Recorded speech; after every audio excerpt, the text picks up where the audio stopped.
Olá pessoal, tudo bem? Dando continuidade aqui ao nosso curso, vamos mudar um pouquinho de assunto aqui de fundamentos, vamos falar um pouco sobre trigonometria, tá? Essa semana vai ser um pouquinho diferente, eu vou propor aí fazer uma proposta, né, didática para vocês, como se vocês fossem explicar esse conteúdo, então eu vou passar todas as orientações e vocês elaboram essa atividade para mim, tá? Um dos teoremas mais utilizados de geometria, que a gente conhece quando trabalha com triângulo retângulo, né, é o teorema de Pitágoras. Então, lá no teorema de Pitágoras, dado o meu triângulo retângulo, a gente tem aqui os nossos dois catetos, que comumente a gente chama de B e C, e a hipotenusa, que é o lado maior, né, sempre oposto ao ângulo reto. O teorema de Pitágoras ele serve para a gente calcular as medidas dos lados de qualquer situação no cotidiano, por exemplo, desde que a gente consiga projetar aí um triângulo que seja retângulo, mas eu tenho que ter no mínimo dois lados dele, né? Se eu tenho dois lados, eu acho meu terceiro pelo teorema de Pitágoras. Hipotenusa ao quadrado igual a soma do quadrado da soma dos catetos, né? Os catetos elevado ao quadrado, a soma. Então, nesse caso aqui, a gente consegue calcular pelo teorema de Pitágoras um terceiro lado, que eu tenho dois.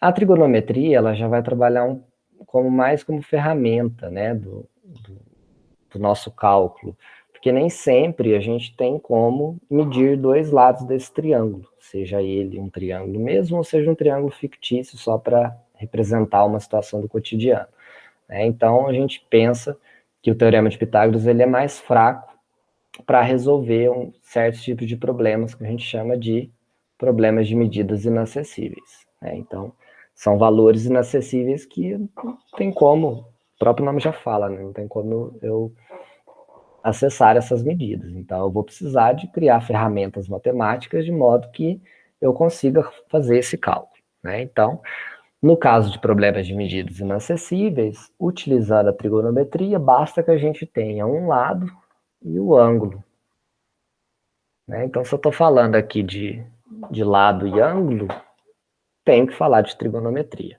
Tá? Então, vamos imaginar aqui um problema clássico, né, que a gente vê lá no ensino médio. Calcule a altura de um prédio sabendo que uma pessoa de 1,80 m está a 30 metros da base do prédio e seu ângulo de vista com o topo do prédio de 30 graus. Né? Então, aqui a gente não tem como medir o prédio, medir a altura do prédio, e nem como pegar ali da onde a pessoa está olhando, né? Imagina que tem uma pessoa olhando aqui um prédio, da onde ela está olhando para o prédio, não tem como a gente esticar uma corda também para calcular esse valor da hipotenusa, né? Então, é um problema de medida inacessível. Então, a gente pode considerar o quê? Essa pessoa está olhando para o prédio, o ângulo de vista dela, né, em relação ao solo, é um ângulo de 30 graus, e eu sei aqui que ela está a 30 metros da base desse prédio, e que a altura dela é 1,80 m.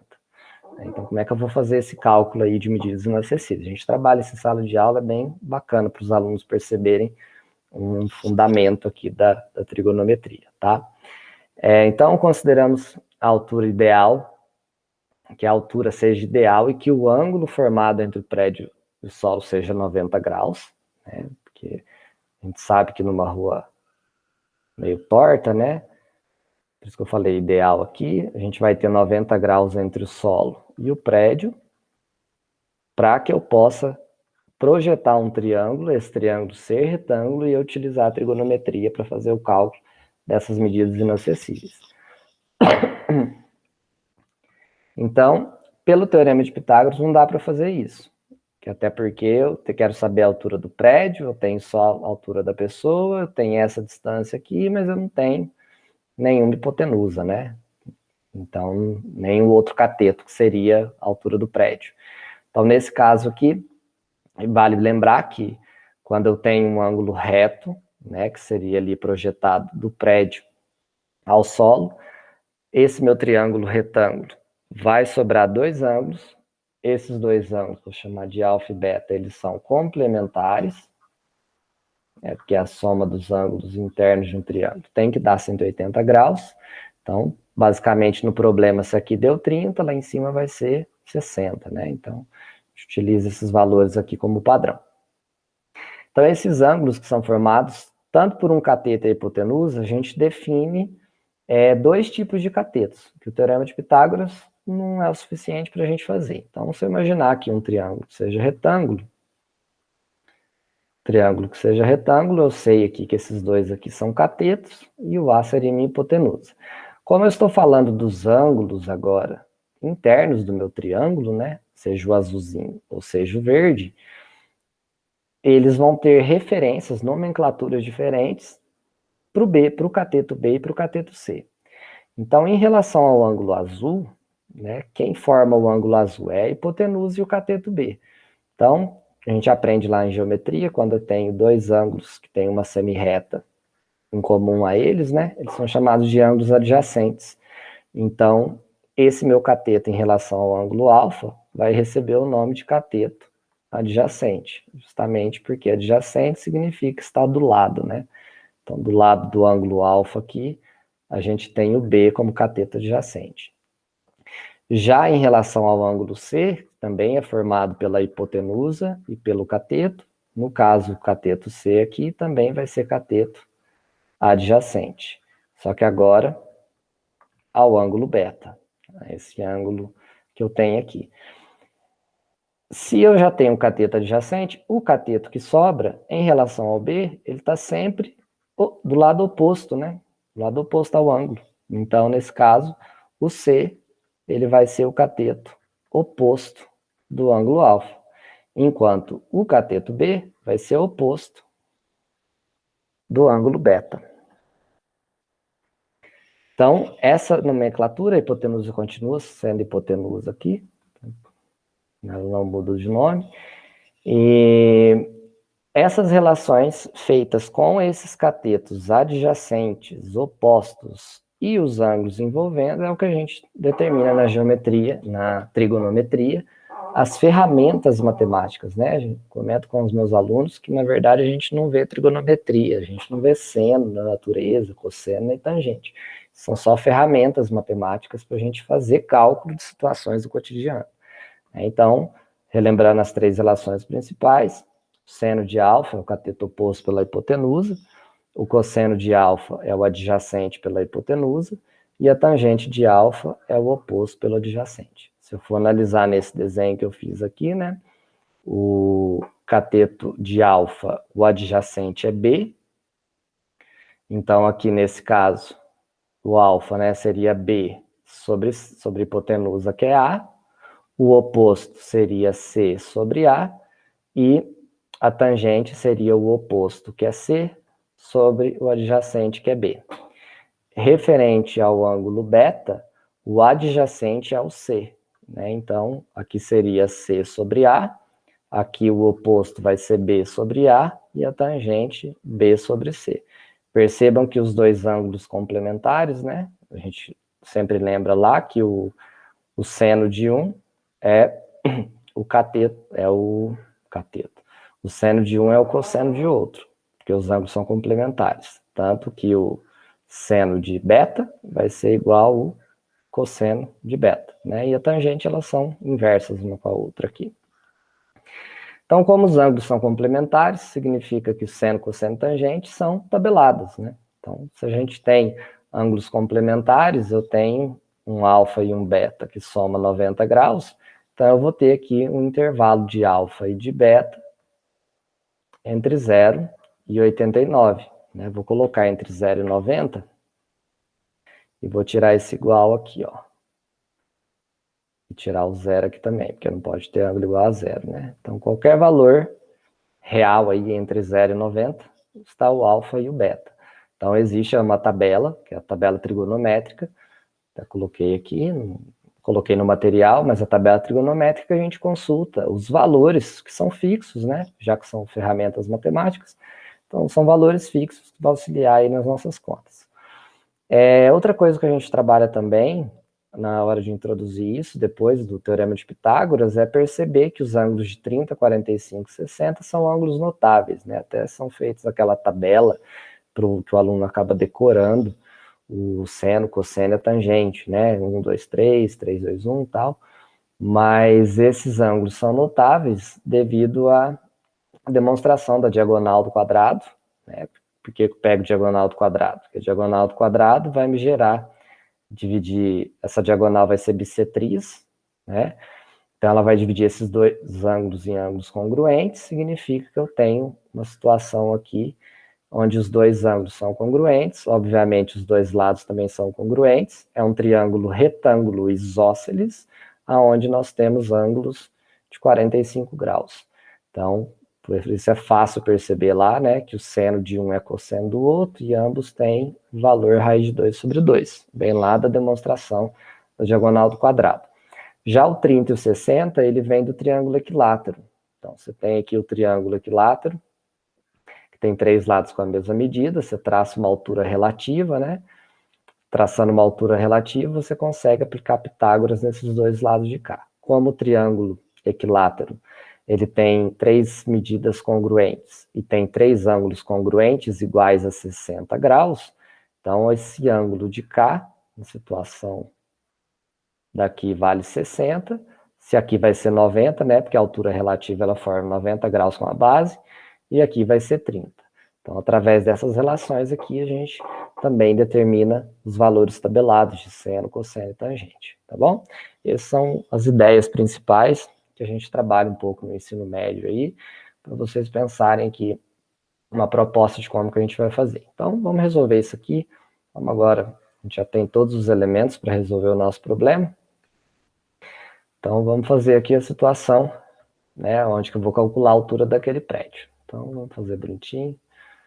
Nós temos aqui o solo, aqui nós temos o prédio, aqui nós vamos ter a pessoa. Eu desenho muito bem. A altura dessa pessoa é 1,80 m. Eu sei que a distância dela até a base do prédio é de 30 metros. E eu quero calcular essa altura do prédio aqui, que eu vou chamar de altura X, né? Vamos considerar a situação ideal aqui. O fato dela ter 1,80 m, né? O ângulo de vista da pessoa, ela vem daqui do olho dela, né? Uma situação ideal, mais uma vez eu repito. Então ela visualiza o topo do prédio com um ângulo de 30 graus. Ela faz essa visualização de 30 graus.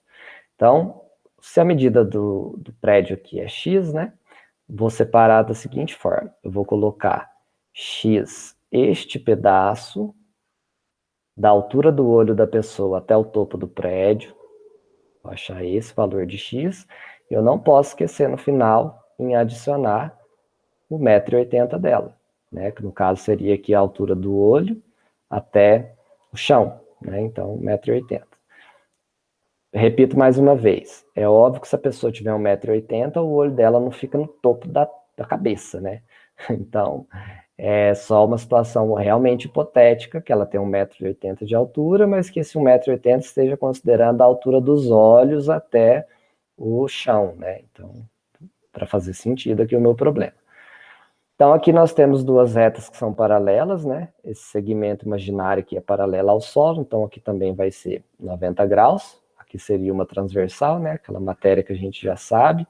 Então, se aqui vale 90, essas duas retas são paralelas. Então, por paralelismo, aqui também esse ângulo correspondente a 90 graus.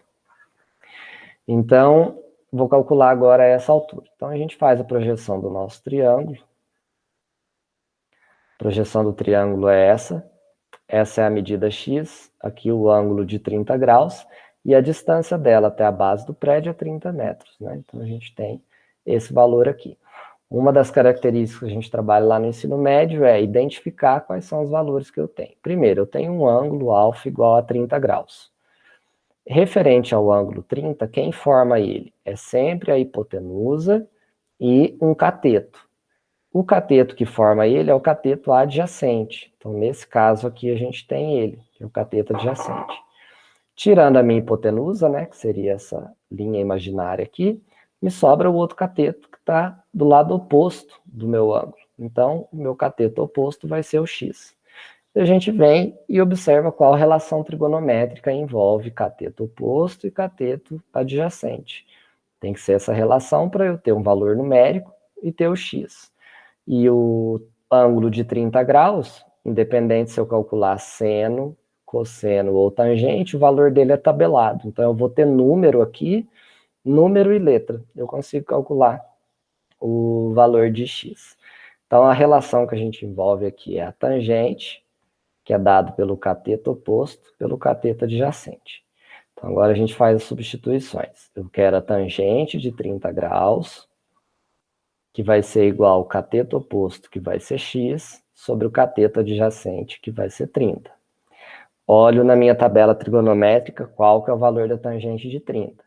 Como 30 é um ângulo notável, a gente tem que saber que vale raiz de 3 sobre 3, certo? Então, nesse caso aqui, raiz de 3 sobre 3 igual a x sobre 30. Multiplicando cruzado, eu tenho 3x igual a 30 raiz de 3. Vou dividir os dois lados por 3. O x vale 10 raiz de 3. Aqui a gente for jogar numa calculadora, vai dar uma precisão bem maior, mas geralmente, quando a gente trabalha isso no ensino médio, raiz de 3 a gente considera 1,7, 1,71, então depende muito. Vamos considerar 1,7 só para a gente fazer uma estimativa, tá? Ficar mais tranquilo aqui. Então, no caso 10 vezes 1,7, a gente tem aproximadamente 17 metros. Então, essa altura aqui vale 17 metros. E agora eu tenho que pensar que a altura do prédio é dada pela altura do homem, mais aquele valor de x que eu achei. A pessoa tem 1,80 m, mais os 17 metros aproximado. Então, o prédio tem aproximadamente 18,8 metros. Então, eu calculei o valor, a altura aproximada do meu prédio, né, utilizando a trigonometria. Tá joia? Essa é bem a nível de ensino médio, só para apresentar para vocês uma coisa um pouco diferente, tá?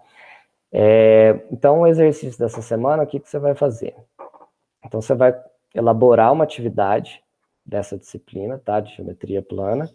Coloquei aqui geometria plana, porque a trigonometria pode estar dentro dela. Eu vou arrumar aqui, tá? Disciplina não é geometria plana aqui não. Que vai ser fundamentos, tá? Fundamentos 3, né? De matemática 3. Envolvendo medidas inacessíveis por meio da trigonometria. Eu dei um exemplo, você vai fazer um outro exemplo, tá? Só que de uma forma um pouco diferente. Você pode pesquisar aí na internet, ou pode criar o problema, colocar um ângulo qualquer, né? Como se você tivesse que dar esse problema para ser resolvido em sala de aula. Então, você vai, estou propondo aqui uma sequência didática, né? Esse material que eu fiz aqui é uma sequência didática, ele explica bonitinho tudo que para conseguir resolver o problema. Então, você vai fazer isso de acordo com o problema que você criar, né, ou que você fizer, e como se você também fosse aplicar essa aula, né? Então, não chega a ser uma prática, viu, gente? Deixar bem claro, não chega a ser uma prática de ensino aqui, não. É só um problema que você vai criar e apresentar também a resolução de como que faz. Que nem estou fazendo esse videozinho aqui. Não precisa gravar um vídeo, tá? Não é necessário, tá aqui, ó. Não é necessário gravar o vídeo, você só vai escrever os passos. Então, você pode montar, que nem eu fiz aqui, tipo uma apostilinha dessa daqui, certo? Então, no caso, você vai começar aqui com o problema, né, para resolver o problema e vai utilizar os seus conhecimentos aí para descrever, né, eu já falei, acho que quase tudo aqui, você vai descrever uma sequência didática de como seria trabalhado esse assunto, como que seria trabalhado esse problema, né, em sala de aula, tá joia? Então, qualquer dúvida que tiver, é só entrar em contato comigo e a gente se vê no próximo momento. Um abraço, até mais, tchau, tchau.